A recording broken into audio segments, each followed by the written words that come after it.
Hello and welcome to Badger's Tales. I decided today to go up to the woods near where I live and collect more sticks for some projects that I'm working on. I got some amazing pieces, including like an 11-foot piece of hawthorn, and I'm probably the only person who's excited by that, so I don't know why I'm sharing. But while I was up in the woods, I had a nice ramble. I made some nice content for TikTok and Instagram, and you can check those out.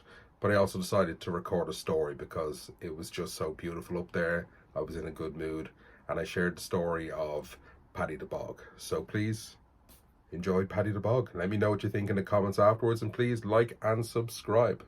Enjoy the story.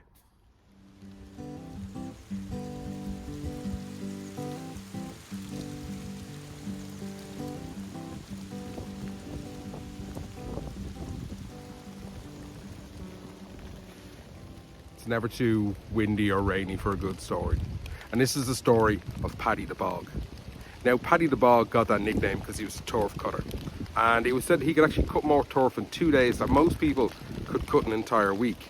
So he was doing pretty okay for himself, you know. But he had a family and he had bills to pay.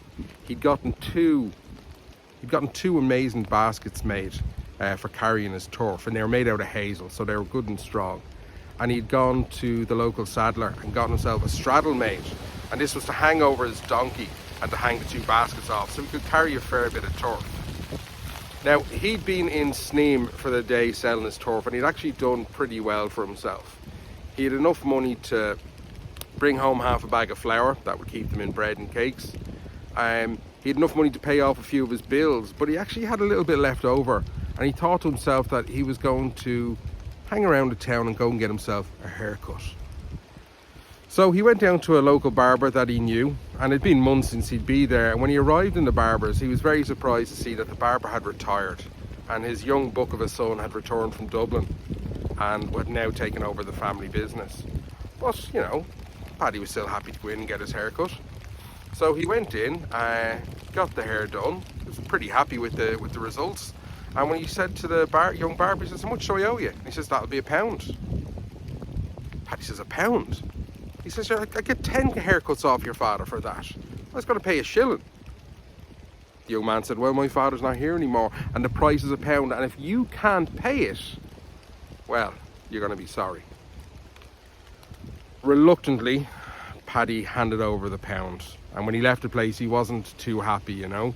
He made his way across the road to unhitch his donkey and he was setting off home, but on the road he happened to meet Daniel O'Connell, the great liberator. This was a very famous lawyer in Ireland who was known for giving good counsel to those who didn't have much. And when Paddy the Bog told him his troubles, Daniel O'Connell said, "Here, listen," he says, "I've been out on a hunt for a while, I've been away for a few days, I've got a bit of stubble on me. I think I need to go get a shave myself. How about you come with me and we'll get this sorted out?" And Daniel O'Connell was laughing to himself as he described what he was going to do. And he described it to Paddy the Bog.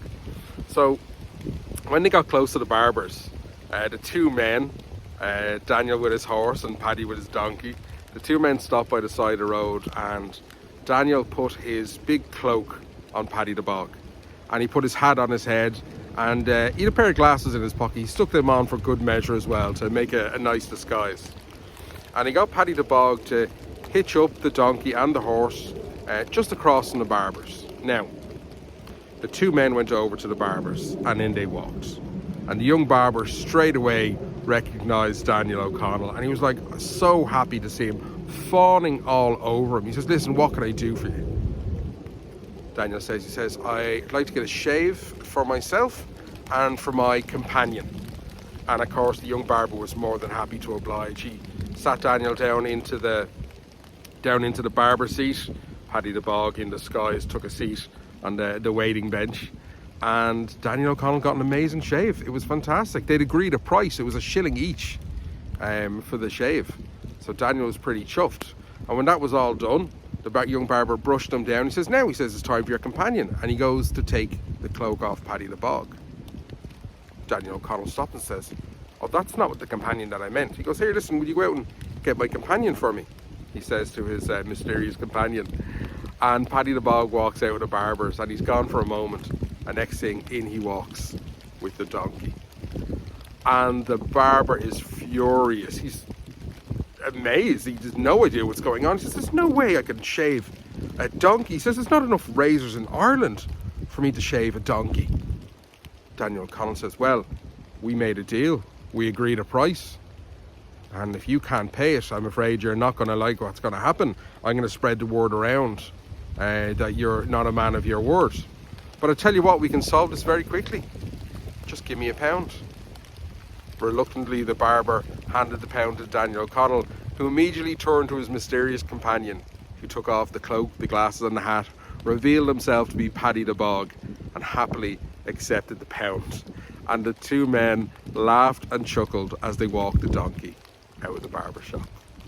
So, it doesn't pay to be mean, it doesn't pay to be dishonest, but it does lead to a good story.